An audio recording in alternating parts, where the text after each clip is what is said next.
Uma outra característica importantíssima da circunferência trigonométrica é observar que ela é uma circunferência orientada. O que significa isso? Isso significa que se eu marcar os ângulos para uma direção ou para outra, isso vai influenciar no sinal daquele ângulo.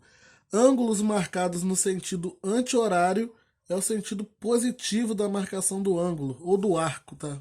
Desculpa mais uma vez, falar mais em arco aqui. E arcos marcados no sentido horário, eles receberão valores positivos. E com isso, a gente já ganha, nós já ganhamos aí uma coisa que não existia antes na trigonometria do triângulo, que é a questão dos ângulos negativos. A partir de agora, se você não percebeu, passa a ser possível você existirem ângulos negativos. Basta você marcar o ângulo na circunferência no sentido horário. E se você quiser o valor positivo do ângulo, é só marcar ele no sentido anti-horário. Então, imagina, por exemplo, que eu tenha um ângulo. Eu coloquei mais duas aqui de referência para usar para fazer exemplos mesmo. Imagina que eu marque aqui, indo para o sentido horário, o ângulo de 60 graus, né, no sentido anti-horário. Positivo. Agora, se eu quisesse marcar ele no sentido negativo, o 60, digamos que ele está aqui na mesma posição. Eu teria que partir aqui da origem, dar a volta toda e parar lá. Esse ângulo seria o equivalente aos 60 graus, ele seria menos 300 o menos 300, digamos assim. Porque eu teria que dar a volta completa aqui no sentido contrário e faltar 60 graus para chegar aqui na origem. Digamos que a origem, se eu não marquei aqui o plano cartesiano, mas digamos que a origem esteja por aqui. Então, se eu partisse daqui, da origem, para o sentido anti-horário, seria os 60 graus. Se eu partisse no sentido horário, seria o menos 300 graus. Então, esses dois ângulos aí, eles representariam o mesmo arco. Outra característica importante é a questão dos arcos côngruos, que também é um outro tipo de arco que vai surgir aqui com o advento da trigonometria da circunferência. Que eu posso considerar, eu vou usar os 60 graus de novo como referência, eu posso considerar esse arco aqui, quando eu estou falando arco, gente, eu estou considerando que a origem do arco está aqui no ponto A, que é a origem aqui da minha circunferência, e eu só preciso marcar para representar o arco a extremidade final dele, né?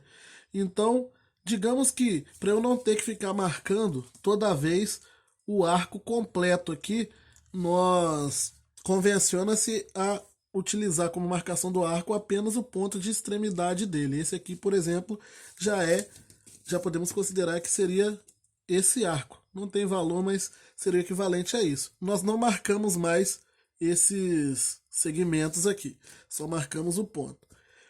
Então, o que é um arco côngruo? Arco côngruo são arcos que são iguais, são congruentes, por isso côngruos, ou seja, são arcos que representam o mesmo, são valores que representam a mesma região aqui, né? A mesma região angular. E mas que valores são esses? Imagina que eu tenho os 60 graus.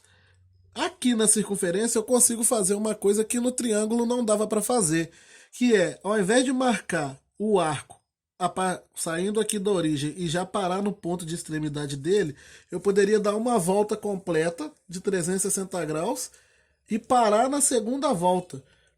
Esse arco aqui, ele vai receber um novo nome. Ele não será os 60 graus.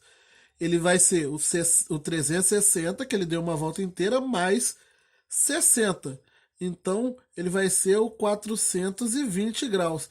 Só que ele está com a extremidade no mesmo lugar que o 60. Então, eles são os mesmos arcos. Eles representam os mesmos arcos, apesar de terem valores numéricos diferentes. O 60 ele só vai ganhar um nome especial que ele vai se chamar a primeira determinação positiva do ângulo. É o primeiro valor do ângulo, ele está na primeira volta dele, antes dele dar uma volta completa na circunferência. E esses arcos que você acabou dando mais voltas na circunferência, eles são outras determinações. A segunda determinação é a segunda volta, a terceira determinação é a terceira volta, e eu poderia dar, por exemplo, 10 voltas aqui e parar na posição de 60, que esse arco seria congruente ou côngruo do 60.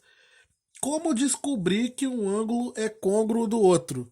Por exemplo, imagine que eu pego um ângulo de 1110 e quero saber a quem esse arco é côngruo.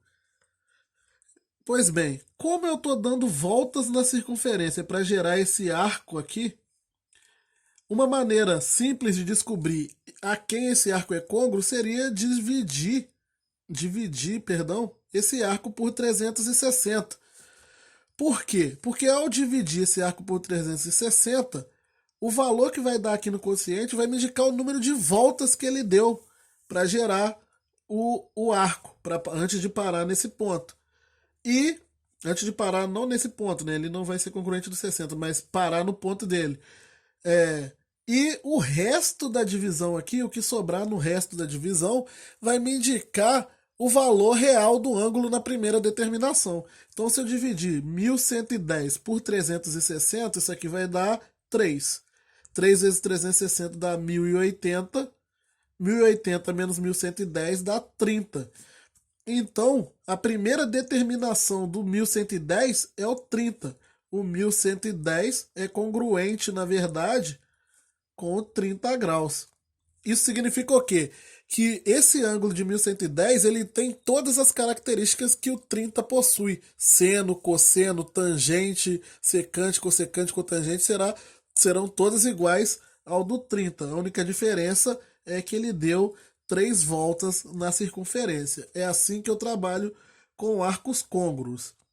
Uma outra coisa que eu posso fazer um outro tipo de problema que pode surgir é te perguntarem, ou um problema é querer que você decida se dois arcos são côngruos. Por exemplo, se o 1110, imagina que eu não sei disso, mas imagina que surge a pergunta, o 1110 é côngruo do 30? Como que eu posso decidir? Eu tenho que uma das maneiras é eu dividir o 1110 por 360, como o 30 é da primeira volta, eu comparo, eu vejo se ele realmente vai dar o 30. Uma outra forma seria eu subtrair esses dois ângulos que eu quero provar se são côngruos ou não. Eu subtraio eles e aí vai dar o 1080. Se essa divisão da subtração dos dois por 360 der igual a zero, quer dizer que esses arcos são côngruos. Se ela der diferente de zero, quer dizer que eles não são congruentes. Então, de novo, se eu tenho dois arcos, aqui eu usei o 30 e o 1110 porque as contas deles já estão feitas aqui. Mas isso funcionaria para qualquer arco. Imagina se eu pegasse o 6.440 e quero descobrir se ele é côngruo do 1280. Basta subtrair os dois e dividir o resultado por 360. Se der igual a zero, eles são côngruos. Se der diferente de zero, eles não são côngruos. E para descobrir o côngruo de um ângulo específico, basta dividir por 360 e pegar o resto.